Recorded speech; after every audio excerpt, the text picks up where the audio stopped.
Hey, so does anyone remember ParaWorld?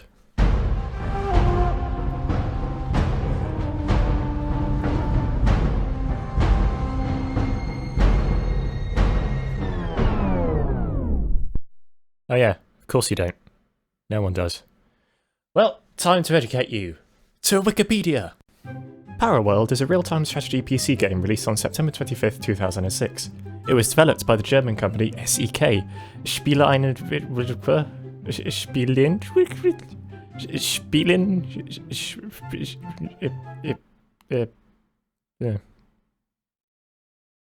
So, Wikipedia has failed us. Hey, so does anyone remember ParaWorld? ParaWorld is a real-time strategy game set in an alternate reality humans share with prehistoric beasts. Players command armies of men, machines and megafauna in a never-ending battle with other armies of men, machines and megafauna. See the video you're currently watching?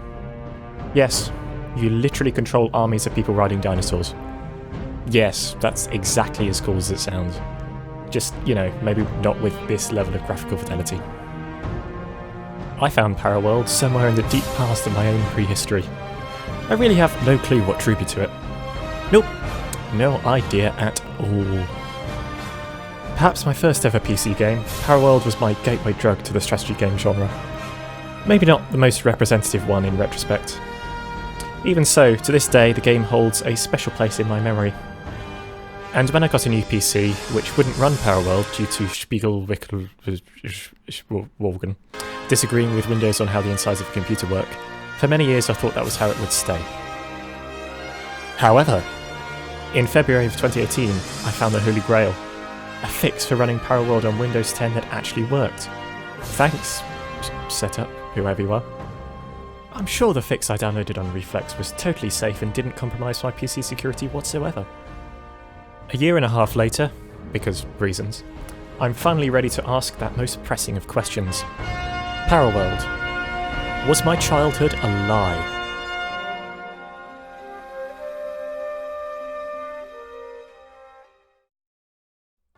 There you go, there's some proper ParaWorld gameplay footage. Look at those graphics. So 2006. So in case you hadn't worked it out, in this video I'll be revisiting ParaWorld from my presumably more mature modern perspective.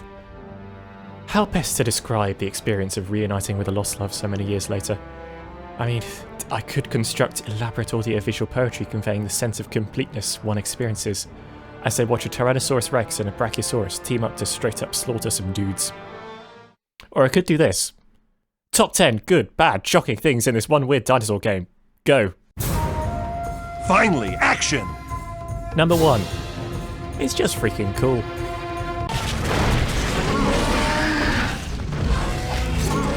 You're currently watching a Tyrannosaurus Rex fight a mammoth with a harvester strapped to its tusks. Or how about ninjas and flamethrower trikes taking on a pack of Dilophosaurs? If that's not to your liking, perhaps I could interest you in an Archaeopteryx doing a barrel roll around the London Eye. Or ersatz Nikola Tesla firing a crossbow at giant mechanical spiders. The fact of the matter is this game gives a whole new meaning to the rule of cool. I mean, the developers asked not whether they should, only whether they could. And unlike Jurassic Park, this only results in good things. Even a decade later I still can't get over it. I mean, anybody who is or ever has been a human wants to ride a dinosaur, right? That's a fact of life. But this game grants you that fantasy. Other Paleomount games are of course available. Ark Survival Evolved comes to mind. But then ParaWorld comes back and slaps you in the face with pterosaur cannons and shamans that resurrect the dead, and the father of computing in a weaponized steampunk exoskeleton. I've even heard rumours of a barrel-wielding prehistoric ape somewhere, because as if all that wasn't enough, Donkey Kong joins the party. This is all a 10-year-old boy's equivalent of hard drugs, really. And we're off to a good start in answering our question, because even after all these years, I still want those drugs. Please, just... I need it. Right in my veins. Yes, right. Yes. I'm in. Number 2. Some of these game mechanics are actually pretty innovative. ParaWorld is, at its core, a resource-based base building game. Collect resources, wood, food and stone, from the environment, skulls from killing enemy units, and spend them on buildings or units to improve your defences or build up for an attack. Having such a simple and recognisable premise means the game can get away with some rather strange features on top of all of that. For instance, there are 3 playable factions to choose from: the Norsemen, the Dust Riders and the Dragon Clan. Pretty obviously based on Viking, Saharan and Japanese cultures respectively.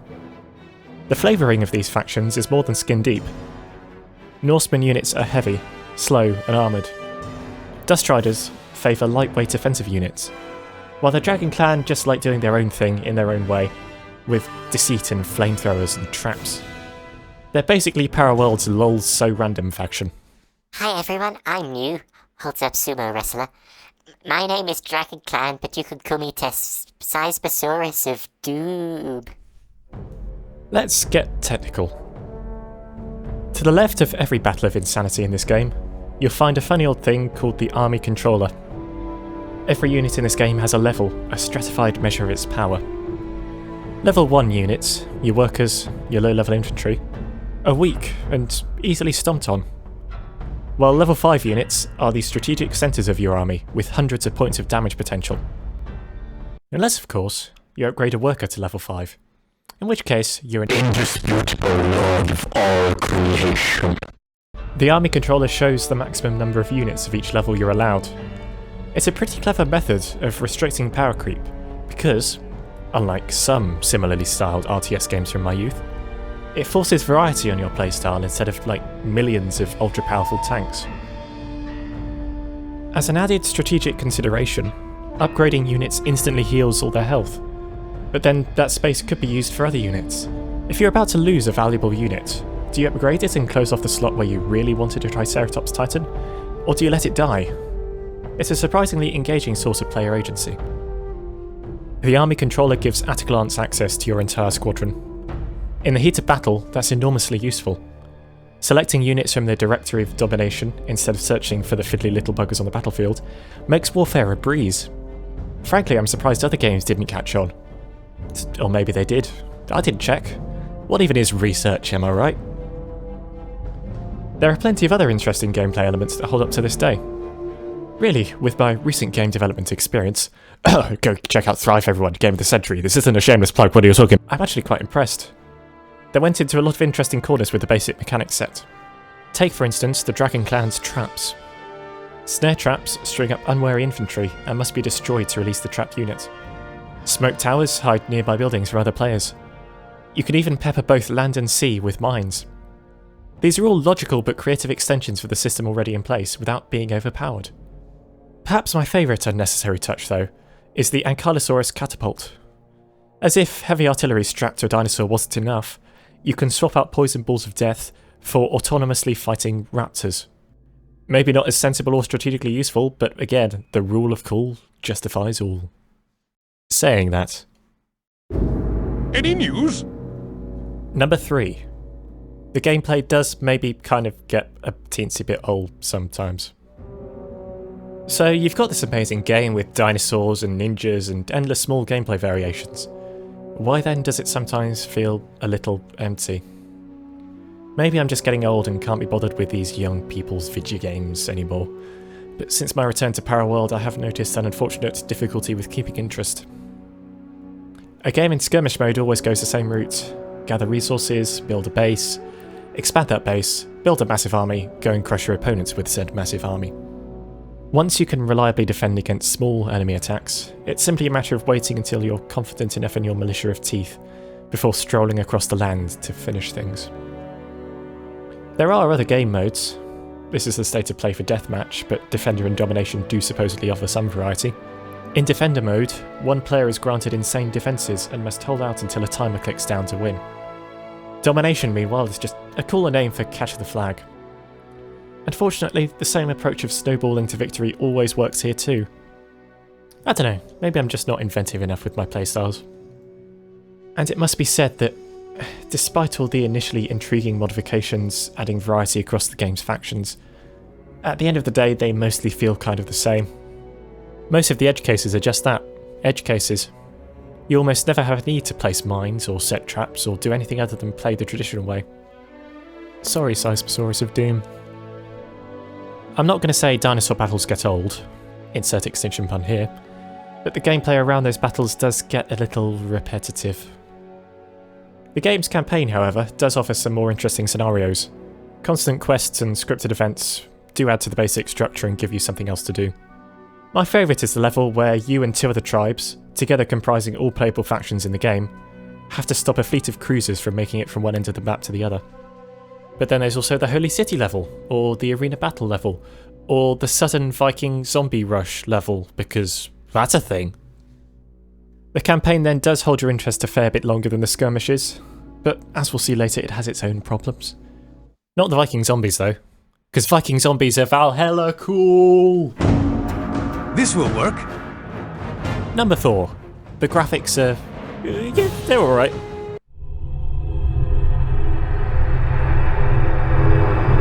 Ugh. 2006 graphics, ladies and gentlemen. What polygonal majesty. Okay, so I couldn't decide whether to count this as a good thing or a bad thing because, in fairness, outside of extreme close-ups, the game's visuals haven't held up too bad. The environments are just complex enough to feel real, but not so complex they suffer from realism and age terribly syndrome. Even 10 years later I find myself immersed in the lush environmental visuals. I should also point out that any fuzz you may be seeing on these environments comes from my recording software. In-game things are fine, even when moving the viewpoint. OBS just doesn't like these landscapes apparently. Some of the unit models are pretty damn good too. Blocky, yes, but good from a distance, which is, after all, how you're playing the game, unless you want to watch Bella stab Bella in close-up. I just can't get over this.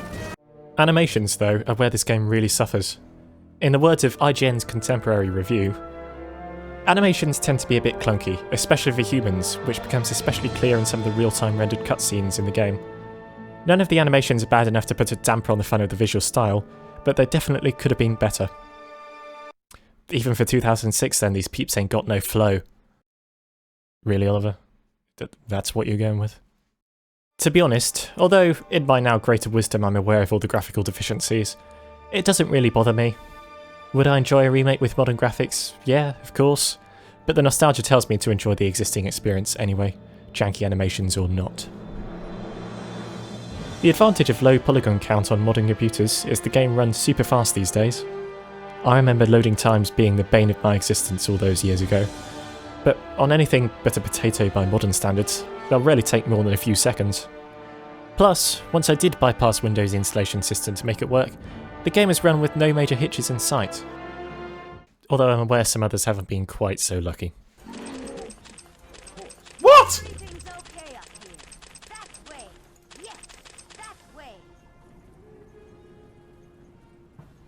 What? Pity, really. Number 5. So yeah, this game's story makes no sense.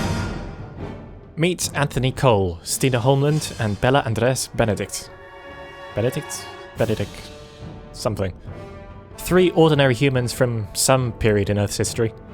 Given the setting, I used to think they were Victorians, until I realised Cole wears a puffer jacket.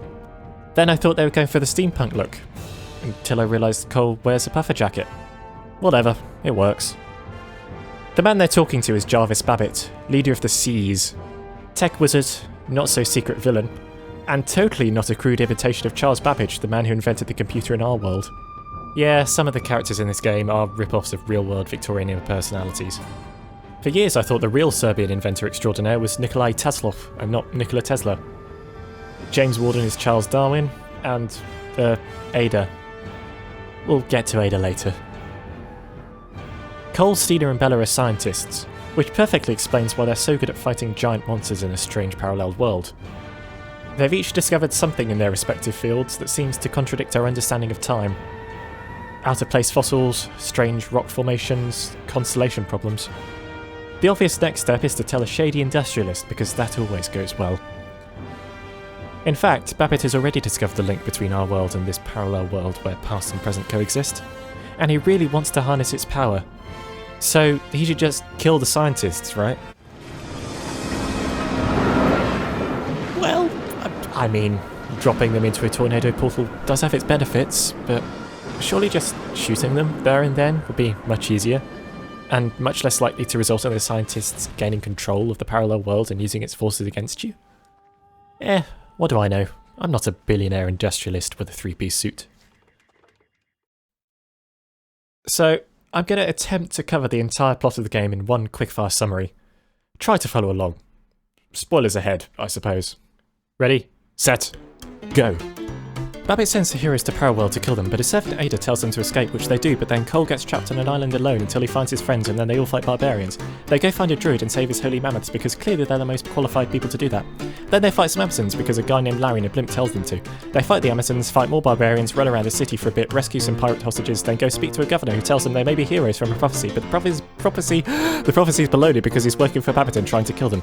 Instead of stabbing them there and then, he sends them to bring water back from the desert, where they meet Discount Tesla and fight some spiders. Then there's another quest with zombies, then the quest where they have to find some pilgrim. Surely they'd have got suspicious by this point. Anyway, then they build a plane out of wood instead of taking a boat, and end up finding Discount Darwin. Then they go back and just fight the governor and his goons in an arena anyway, because they somehow still win despite the fact they are weedy scientists. With the forces of ParaWorld on their side, they go and stop an incoming Seas fleet to do that, but the fleet still gets through somehow, so they fight the attack, then counterattack, and discovers Babbitt's plan is to strap rockets to the planet and push it out of orbit for no apparent reason. So they fight him and his robots and accidentally fill London with dinosaurs. None of that is even the best part, though. The best part is that they can't easily build a portal home because this world doesn't have electricity. And I mean, no electricity. They make a point that there's no lightning, there's just no natural electric current. So wait, electromagnetism just isn't a thing? I hate to break this to you, spoogler woogler lack, but without electromagnetism, objects just can't actually exist. It's the force that stops you falling apart. All of these dinosaurs should be dusting harder than Spider-Man in Infinity War. Maybe I'm just applying too much science to my dinosaur riding video game, but something about that plot point, a pretty major plot point as well, just irks me. As a kid, of course, nothing about the story bothered me at all. I saw an Archaeopteryx spiralling around the London Eye, and it all was forgiven. To an extent, it still is. The best advice is to accept how silly it all is, and embrace the one part of the game that is actually amazing. Yeah, I'm looking forward to this next one. Sounds good. Number 6. You thought you could escape music on my channel?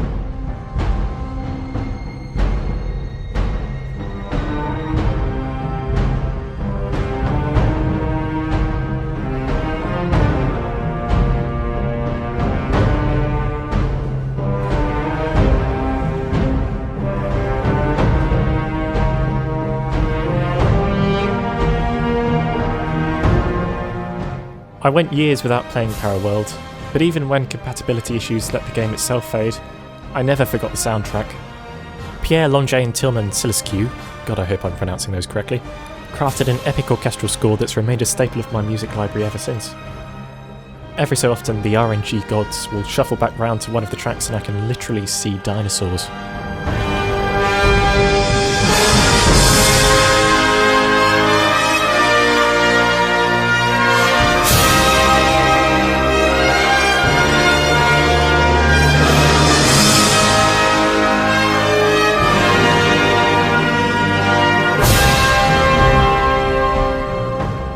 Unlike everything else, I didn't have to refresh my memory about the soundtrack after years away, because it had always been with me. And even now, I'm still as impressed as ever. As my own musical skill has improved, I've become no less invested in it. Shameless plug, I make music, everyone go listen to it.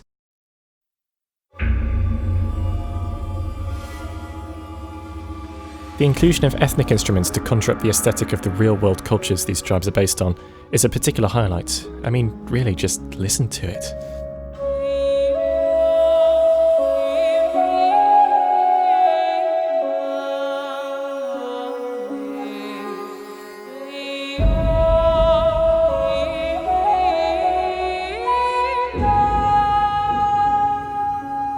The music in this game should not be anywhere near this good.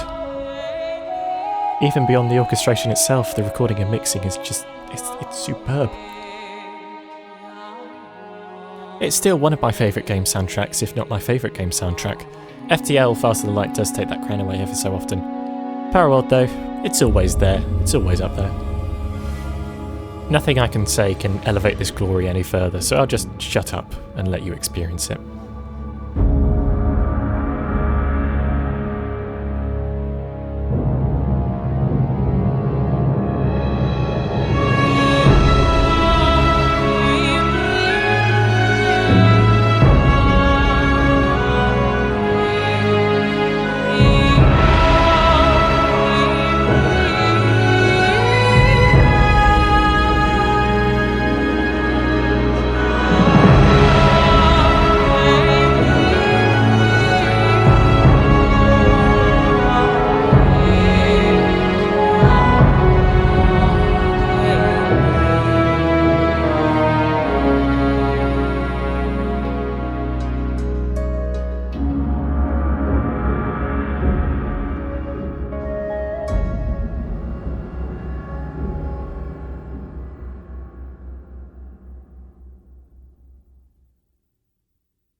Get to the point. Number 7. Guys, we need to talk about how this game treats its female characters. So, you've got this epic dinosaur game with unique mechanics and an incredible soundtrack. If all those fail to attract an audience, what do you do? If you're SEK, you make every female character in the game a low-poly pin-up model. This was perhaps the greatest change in perspective compared to playing ParaWorld many years ago. Back then I was naive. I didn't know about the problems of female representation in video games. I didn't even care that much for all the chests on display. I just wanted to see dinosaurs, not yucky girls. Today though, it's impossible to escape. It makes me uncomfortable to support a game with such a messed up idea of objectification. Admittedly, it's far from the worst example in gaming, especially from its time period when social justice issues weren't such a hot topic, but I'm still disappointed. SEK, if you're watching, please refer to point number 1. This game is freaking cool, and without the eye candy, it's freaking cool. I don't need sex appeal in my fantasy dino battle simulator. It's not even just the way they look. Here's an example of what I mean. Let's listen to the Dust Rider Spearman's interactive dialogue. Side note, all the characters in this game have a ridiculously unnecessary amount of dialogue. It's pretty funny how far they went. Is what happens if you just keep clicking Cole. Next job. Are we going? If I were you, I'd like to be me. My name is Cole. Housewares. Click me again and you'll sniff my shotgun. Side note in side note, I was watching Avatar: The Legend of Korra, and this character appeared. I thought I recognised his voice, so I rushed to IMDb, and sure enough, it was Anthony Cole's voice actor. But you know what I hadn't even noticed? These characters are also voiced by the same actor. Like, what? 2 of the greatest villains from 2 of my favourite franchises are the same person? Almost as surprising as discovering these are the same person. Which is almost as surprising as discovering these are the same person. And if you don't know who this is, then you should go and watch every Chris and Jack video immediately. Your life depends on it. Do that again? One more time? Wait, where were we? Oh yeah, misogyny. We women clearly make better warriors than men do. Yes. We have more endurance, are more resistant, and are more intelligent. Good. And we're just as ruthless. Nearly there. What? What do you mean, no pregnancy leave? God damn it, you were so close and then you just... The most egregious example, however, is Ada Lovelace. Very obviously based on Ada Lovelace, the world's first computer programmer. I still call her Ada Lovelace without thinking every now and then. She's styled as some sort of Victorian dominatrix. I don't even want to put her vocal stylings in here because the video will be flagged for pornography or something. Ada's role in the plot is just as basic instinct as her appearance suggests. Cole makes Google eyes at her at every opportunity, and because of that she takes pity on the heroes and betrays Babbitt to save them. To take a woman so revered in our world for her contributions to a field that has ever since been dominated by men, and make her... this... It's just appalling, really. Video games as a medium wouldn't even exist without Ada Lovelace. Oops. Did it again. Ada Lovelace. This is an affront to her legacy, frankly. Okay, I'm done with this. I need to talk about something less morally troubling. Forget it. Number 8. Railguns. So, I have a confession to make. I've never actually beaten this game. Present Oliver failed to finish what Past Oliver started. I trip up on mission 15 of the campaign every single time, and you know why.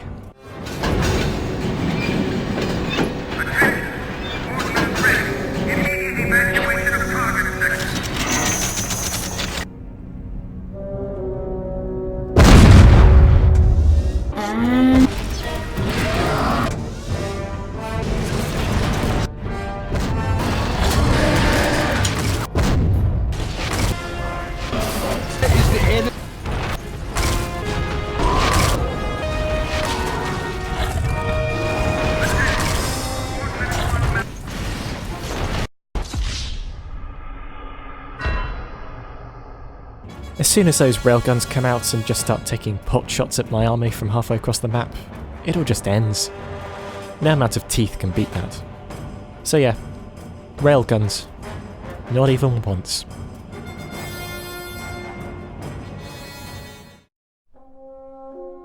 Sweet dreams. Number 9. This game's dead. Despite all its virtues, ParaWorld did not sell well on release. For whatever reason, dinosaurs and oversized breasts didn't really appeal to the average game buyer. Early reception was positive, if muted, but it just didn't make enough of a splash to sell enough. Insufficient sales proved the end for SEK. The development company closed up shop less than 6 months after release in January 2007. The ParaWorld community did spring into action to continue its legacy, with booster packs and mods galore. But over a decade of developer inactivity does take its toll on any product. Today, even the last bastion of ParaWorld, the German-English forum ParaWelt, has fallen into ruin. The rest of the internet, meanwhile, has forgotten this game even existed. The game is destined to fade into obscurity, a footnote in history, a relic of a collapsed empire, a fossil never to be uncovered. My cotton underwear itches. Number 10. It can still live on in our hearts. Ah. Yes, it has flaws, both old and new, but I can't do anything but adore this game. Silly as it is wonderful, it's a strange little experiment in the annals of strategy game history, and one I, for one, will never forget. I hope I've made an impassioned case to justify my feelings for it. I still remember the day I got this old thing to work again. The nostalgia hit me like an armoured woolly rhino, and I fell into my childhood once again. Sure, I'd forgotten all the casual misogyny, and hadn't noticed the absurdity of the story, and still couldn't beat those damn railguns, but something about it just made my heart sing. I was transported to a simpler time, a better time, a time before responsibilities, and life, and chaos, and Brexit. In some ways, I feel ParaWorld, in its bizarre defiance of all logic, captures something about the innocence of youth I can't quite put into words. It's exactly the sort of game a child would dream up, and that's why I love it. Who knows, maybe this video will spark a little more interest for it somewhere on the internet. If I can do that, I consider this a job well done.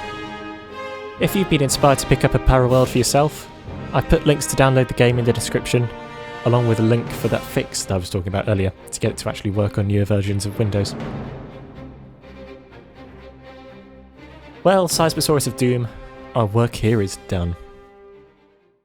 Hi everyone, I'm new. Holds up sumo wrestler.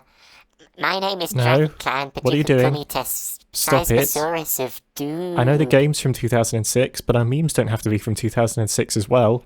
As you can see, I'm very random. That's why I came here Do to you meet want me to random start over diners again? like Because me. I'll do it. I'll start everything I'm again. 150 You'll all be dead and I'll have to years start old. again. I'm mature Okay? for my age, 3, though. 2, 1, I let's like go. to say- Hey, so does anyone remember ParaWorld? Well, thanks for watching everyone. Yes, the YouTube Music Man has branched out into videos now. I felt I had just about all the skill and equipment I needed to do it, and I hope you enjoyed whatever monstrosity came out of it.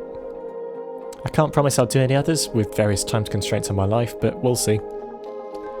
If you're new here, I make music, partly for myself and partly for the open source game Thrive. Check out any of the other videos on my channel for more information. You'll also notice my dulcet tones are in slightly higher quality than usual. That's because I borrowed a microphone from my friend Elsie, the one who did the singing for me in that one song, that you should all go and check out. So thanks for the microphone, Elsie. Thanks everyone else for watching, and I'll maybe see you all next time, if I ever do this again. Good night.